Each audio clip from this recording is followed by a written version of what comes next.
রুমে চলো, সব বুঝিয়ে বলছি। সুমন, তোমার কাছ থেকে আমি কি চাই সেটা বুঝতে পারতেছো না? না না না, আমি রুমে যেতে পারবো না। কেন? আরে বাবা, আমি তো রুমে যাই কালকের অঙ্কের সমাধানটা দিব। না না ভাবি, সেটার দরকার নাই, আমি আমি গেলাম। এই ভাবি, একটু আমার রুমে আসেন তো। কি হয়েছে? আমি আসলে একটা ম্যাথ বুঝতেছিলাম না তো, তাই যদি একটু হেল্প করতেন। আজকে না, কালকে সমস্যা সমাধান করে দিব। এখন যে ঘুমাও। ঠিক আছে ভাবি। শোনো, আমি তো কাল প্রবাসে চলে যাবো, আর তুমি যদি নিজেকে ঠিক না পারো, তাহলে তোমার দেবরকে দিয়ে তোমার চাহিদা মিটিয়ে দিও। হোয়াট দ্য হেল আবির, এসব তুমি কি বলছো? আমি কি অমন মেয়ে? আরে না, মানে আমি একটু দুষ্টুমি করেছি। কি না মানে মানে করছো? আমি তোমাকে ভালোবেসে বিয়ে করেছি, তাই তোমাকে ছাড়া অন্য কারোর সাথে ওসব করার প্রশ্নই আসে না। সেটা তো আমি জানি, কিন্তু শুনেছি প্রবাসীদের বউ নাকি স্বামীকে কাছে না পেয়ে পরকীয়ায় লিপ্ত হয়। কে পরকীয়ায় লিপ্ত হচ্ছে সেটা দেখার বিষয় তো আমার না। তুমি যদি এমন কথা বলো তাহলে আমি তোমাকে প্রবাসী যেতেই দিব না। আচ্ছা সরি, আমি ভুল করে মুখ ফুসকে বলে ফেলেছি, এবারের মতো তুমি ক্ষমা করো। ঠিক আছে, একটা কথা তুমি ভালোভাবে শুনে রাখো, তোমার বউ তোমারই থাকবে, পারলে তোমার জন্য আজীবন অপেক্ষা করবে, তবুও পরকীয়ায় জড়াবে না। দেখ, সেটা আমি জানি, অনেক রাত হয়েছে তো, এখন শুয়ে পড়ো। আচ্ছা।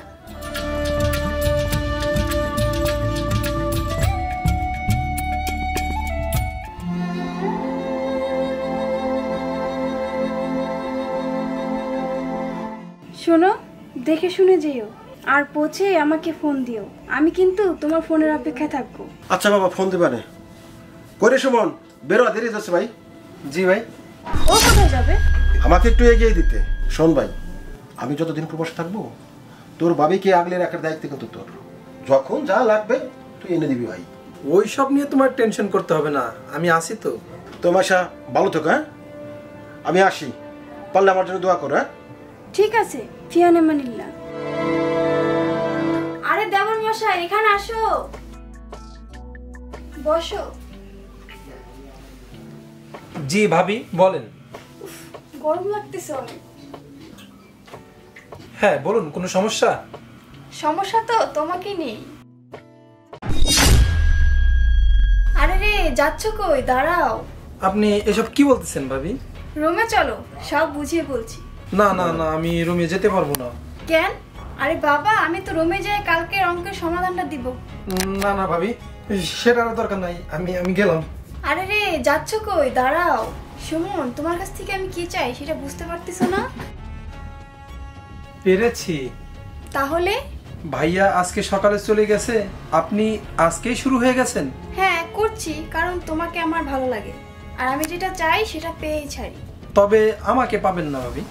কেন পাবো না? ওই দিকে তাকান। বাহ মাশা বাহ, আমার প্রবাসে যাওয়ার একটা দিনও হয় নাই, তাতেই তুমি সব শুরু করে দিলে। আসলে তুমি যা ভাবতেছো তা একদমই না।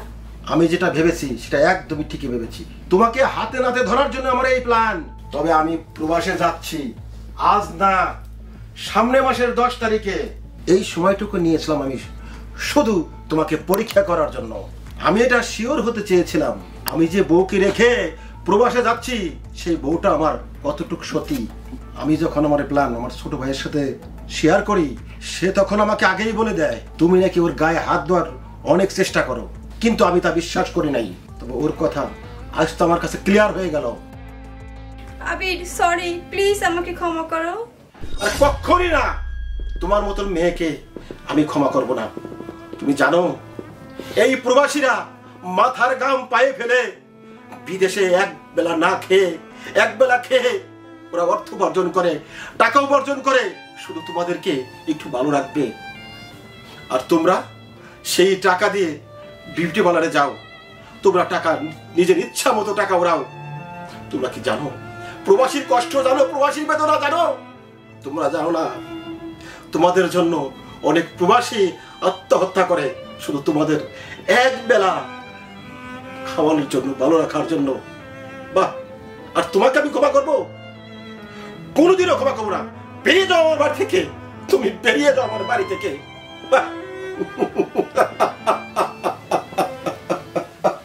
বন্ধুরা, আমাদের এই ভিডিওটি ভালো লাগলে অবশ্যই একটি কমেন্ট, একটি শেয়ার করে জেবি টেলিভিশনের পাশেই থাকবেন। আমাদের চ্যানেলের নতুন নতুন ভিডিও পেতে ফেসবুক পেজটি ফলো করুন এবং আমাদের ইউটিউব চ্যানেলটি সাবস্ক্রাইব করুন।